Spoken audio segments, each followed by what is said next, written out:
Hello everyone, আসসালামু আলাইকুম। আজকে আমার ছেলেকে একটি রেসিপি বানিয়ে দিয়েছিলাম, তো খুবই পছন্দ হয়েছে। আপনারা দেখবেন পুরো ভিডিওটা। তো এখানে মাংস ভুনা করেছিলাম আর মাছের ঝোলের রেসিপি বানিয়েছিলাম, স্কোয়াশ আর মাছের ঝোল। তো পুরো ভিডিওটা দেখবেন আপনারা কিভাবে স্কোয়াশের রেসিপি বানিয়েছি। চলুন দেখে নিন। তো এখানে কড়াইয়ের মধ্যে তেল দিয়ে দিলাম। তেল গরম হয়ে গেছে, পেঁয়াজ কুচি তেলের মধ্যে দিলাম, একটু নাড়াচাড়া করে নিতে হবে। দেখুন এইভাবে। তো অল্প কালো জিরা তেলের মধ্যে দিয়ে দিলাম।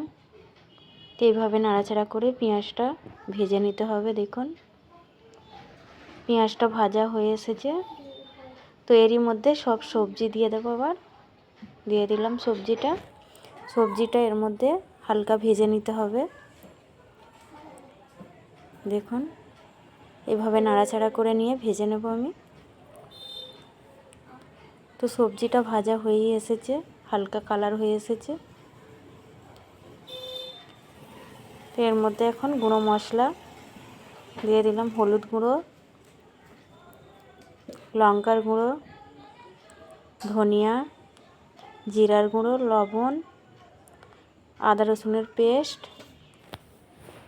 সব মশলা দেওয়ার পর এটা নাড়াচাড়া করে নিতে হবে। দেখুন তো এইভাবে নাড়াচাড়া করে নিতে হবে।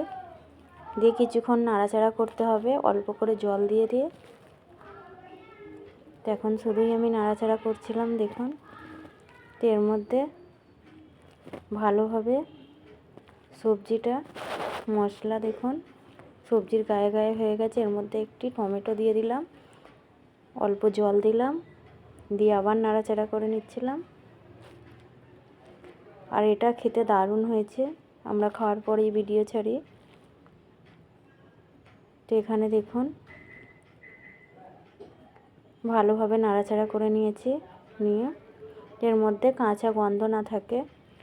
তো যারা ফেসবুক থেকে দেখছেন ফলো করবেন, যারা ইউটিউব চ্যানেল থেকে দেখবেন সাবস্ক্রাইব করবেন। আপনারা যেভাবে আমাদেরকে ভালোবাসা দিচ্ছেন এইভাবে ভালোবাসা দেবেন। তো দেখুন এখানে তেল উঠে এসেছে ভালোভাবে নাড়াচাড়ার পর। তো এখন মশলা কষানো হয়ে গেছে, এর মধ্যে পুরো জল দিয়ে নিতে হবে। এবার জলটা দিয়ে ভালোভাবে নাড়াচাড়া করে নেব একটু। দেখুন তো জলটা দিয়ে আলুগুলো ভালোভাবে নাড়াচাড়া করে নিচ্ছি। যতটুকু জল দেওয়ার আমি দিয়ে দিলাম পুরো এখন। তো এর মধ্যেই ঝোল হবে। তো এখন এর মধ্যে ভেজে রাখা মাছ ওটাই দেবো এখন।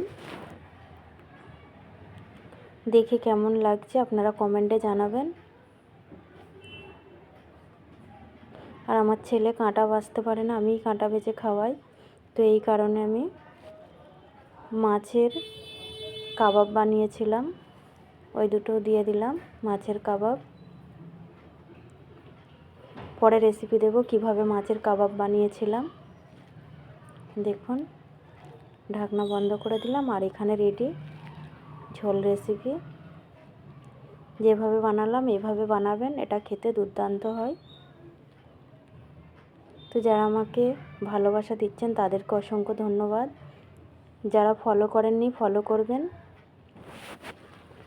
লাইক কমেন্ট শেয়ার করবেন। তো আজকের ভিডিও এখানেই শেষ করলাম। সকলে ভালো থাকবেন, সুস্থ থাকবেন, আমাদের জন্য দোয়া করবেন। আল্লাহ হাফেজ।